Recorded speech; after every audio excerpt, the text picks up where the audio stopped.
Shalom Bapak Ibu dan Saudara yang terkasih dalam nama Tuhan Yesus. Senang bertemu kita dalam renungan doa Sabtu di pagi hari ini untuk boleh mengawali aktivitas kita di sepanjang hari ini. Namun sebelum merenungkan kebenaran firman Tuhan, mari kita akan berdoa. Terima kasih Tuhan Yesus buat waktu yang indah bersama Tuhan di pagi hari ini, sehingga kami diberikan kesempatan untuk boleh merenungkan kebenaran firman-Mu. Mari Tuhan, Kau yang bertahta atas kami, sehingga kami boleh menjadi pendengar yang baik dan juga dimampukan menjadi pelaku yang baik untuk kebenaran firman-Mu di pagi hari ini Tuhan. Terima kasih Tuhan Yesus, kami mau serahkan semuanya ke dalam tangan-Mu. Dalam nama Tuhan Yesus kami berdoa dan mengucap syukur. Amin. Bapak Ibu dan Saudara yang terkasih dalam nama Tuhan Yesus, renungan di pagi hari ini saya beri judul Ketika Kasih Karunia Allah Beserta Kita. Diambil dari 2 Korintus 6 ayat yang pertama sampai yang ke-10. Saya akan bacakan. Sebagai teman-teman sekerja, kami menasihatkan kamu supaya kamu jangan membuat menjadi sia-sia kasih karunia Allah yang telah kamu terima. Sebab Allah berfirman, pada waktu aku berkenan, aku akan mendengarkan engkau. Dan pada hari aku menyelamatkan, aku akan menolong engkau. Sesungguhnya waktu ini adalah waktu perkenanan itu. Sesungguhnya hari ini adalah hari penyelamatan itu. Dalam hal apapun kami tidak beri sebab orang tersandung, supaya pelayanan kami jangan sampai dicela. Sebaliknya dalam segala hal kami menunjukkan bahwa kami adalah pelayan Allah, yaitu dalam menahan dengan penuh kesabaran dalam penderitaan, kesesakan dan kesukaran, dalam menanggung dera, dalam penjara dan kerusuhan, dalam berjerih payah dan dalam berjaga-jaga dan berpuasa, dalam kemurnian hati, pengetahuan, kesabaran dan kemurahan hati, dalam Roh Kudus dan kasih yang tidak munafik, dalam pemberitaan kebenaran dan kekuasaan Allah, dengan menggunakan senjata-senjata keadilan untuk menyerang ataupun untuk membela. Ketika dihormati dan ketika dihina, ketika diumpat atau ketika dipuji, ketika dianggap sebagai penipu namun dipercayai, sebagai orang yang tidak dikenal namun terkenal, sebagai orang yang nyaris mati dan sungguh kami hidup, sebagai orang yang dihajar namun tidak mati, sebagai orang berduka cita namun senantiasa bersuka cita, sebagai orang miskin namun memperkaya banyak orang, sebagai orang tak bermilik sekalipun kami memiliki segala sesuatu. Amin. Demikianlah firman Tuhan. Hidup dengan kasih karunia Allah bukan berarti membuat kita mudah menjalani hari-hari kita. Namun satu hal yang penting dalam kehidupan dengan kasih karunia Allah adalah ketika kasih karunia Allah beserta kita, kita terima dengan sikap yang benar. Karena jika tidak, kita bisa menyia-nyiakan kasih karunia Allah yang sudah beserta kita. Melalui firman yang kita baca dalam 2 Korintus 6 ayat yang pertama, Paulus menasihatkan supaya kita jangan menjadikan sia-sia kasih karunia Allah yang telah kita terima. Hal ini menunjukkan kepada kita bahwa kita bisa menyia-nyiakan kasih karunia Allah yang sudah kita terima dan beserta kita. Lalu yang menjadi pertanyaannya, mengapa kasih karunia Allah diberikan kepada kita? Mari kita akan baca ayat yang kedua yang akan menjadi jawaban kita. Sebab Allah berfirman, pada waktu aku berkenan, aku akan mendengarkan engkau, dan pada hari aku menyelamatkan, aku akan menolong engkau. Jadi yang pertama, mengapa kasih karunia Allah diberikan kepada kita? Jawabannya adalah karena kedaulatan Tuhan atau kehendak Tuhan. Jadi bukan karena jerih lelah kita, atau bukan karena usaha kita, atau bukan karena kepandaian kita, tetapi ketika Tuhan berkenan. Berarti di sini dikatakan jelas menjadi jawaban kita bahwa itu semua karena kedaulatan Tuhan. Kemudian yang kedua, yaitu sesungguhnya waktu ini adalah waktu perkenanan itu. Sesungguhnya hari ini adalah hari penyelamatan itu. Jadi kenapa kasih karunia Allah diberikan kepada kita? Yang pertama karena kedaulatan Tuhan. Yang kedua diberikan kepada kita Karena dimaksudkan supaya kita mau mengerjakan karya Allah. Artinya apa? Artinya kita sebagai orang yang sudah menerima kasih karunia Allah, kita mau bersaksi membagikan kasih karunia itu kepada orang-orang yang belum mengenal Tuhan. Jadi ketika kita pada waktu sesungguhnya waktu ini adalah waktu perkenanan itu. Jadi ketika berbicara tentang waktu ini, saat ini, ketika kita ngomong saat ini ataupun hari ini, berarti bukan esok, bukan lagi kemarin, tetapi hari ini. Di setiap kita membuka mata, hari ini itu adalah hari di mana kita tidak bisa memberikan alasan untuk tidak menyaksikan kasih karunia Allah kepada orang-orang yang belum menerima kasih karunia itu.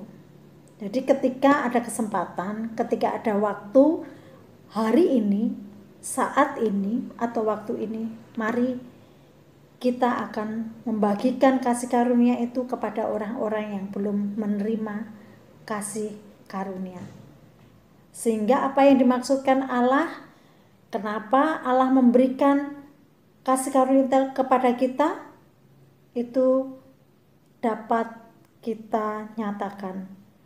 Karena tujuannya selain kedaulatan Tuhan tadi, yang kedua adalah supaya kita bisa mengerjakan kasih karunia itu. Kemudian setelah kita mengerti mengapa kasih karunia itu diberikan kepada kita, tentunya untuk merespon kasih karunia itu, untuk mengerjakan karya-karya Allah itu, kita perlu memiliki sikap yang benar di dalam melakukan atau merespon kasih karunia itu. Yang pertama adalah mengucap syukur karena kasih karunia. Mari kita lihat di ayat yang ketiga, dalam hal apapun kami tidak memberi, sebab orang tersandung supaya pelayanan kami jangan sampai dicela. Jadi ketika kita mampu mengucap syukur atas kasih karunia Allah, tentunya kita akan menyadari bahwa semua yang mampu kita kerjakan bukan berbicara tentang kita, tetapi semuanya berbicara tentang karya Allah bagi umat manusia. Sehingga kita akan bersikap hati-hati dalam kehidupan kita beserta kasih karunia yang sudah Tuhan berikan bagi kita, supaya kita tidak menjadi batu sandungan atau syak, bahkan penghalang bagi orang-orang yang belum menerima kasih karunia Allah di dalam kehidupannya. Jadi sikap yang pertama, kita mengucap syukur karena kasih karunia Allah itu sendiri yang sudah kita terima. Kemudian yang kedua, sikap yang benar yaitu harus mengikuti tujuan Allah sampai selesai. Kita akan lihat di ayat yang keempat dan kelima. Sebaliknya dalam segala hal kami menunjukkan bahwa kami adalah pelayan Allah, yaitu dalam menahan dengan penuh kesabaran, dalam penderitaan, kesesakan dan kesukaran, dalam menanggung dera, dalam penjara, dalam berjerih payah dan berjaga-jaga dan berpuasa. Jadi dari yang kita baca ini, Rasul Paulus dalam pengajarannya selalu menekankan supaya jemaat Tuhan tetap setia. Memang tidak mudah, seperti halnya apa yang disaksikan Rasul Paulus saat melakukan tugasnya, seringkali harus mengalami penderitaan, kesukaran dan kesesakan, didera dengan cambuk maupun dilempari batu, dipenjara, harus bekerja keras untuk menghidupi diri dan dalam memberitakan Injil. Bahkan kerap kali Rasul Paulus tidak tidur dan berpuasa, baik secara sengaja maupun spontan demi Injil yang diberitakan. Namun demikian, Rasul Paulus dengan sabar dan setia mengikuti tujuan Allah sampai selesai. Lalu, bagaimana dengan kita? Terkadang kita berpikir dan juga mencari alasan untuk mengerjakan tujuan Allah di dalam Tuhan memberikan kasih karunia itu kepada kita. Terkadang kita berpikir dan beralasan bahwa dulu saya sudah mengerjakan ini, mengerjakan itu, dan sekarang adalah bagiannya yang generasi yang muda-muda yang melanjutkan. Padahal kalau kita menyadari tujuan Allah memilih kita untuk boleh menjadi bagian penerima kasih karunia, jelas bahwa kita harus mau mengikuti tujuan Allah sampai akhir dari kehidupan kita. Artinya sampai kita menemui ajal kita. Kemudian sikap yang ketiga yaitu berdiam dalam keintiman dengan Tuhan. Mari kita lihat dalam ayat 6 dan yang ke-7.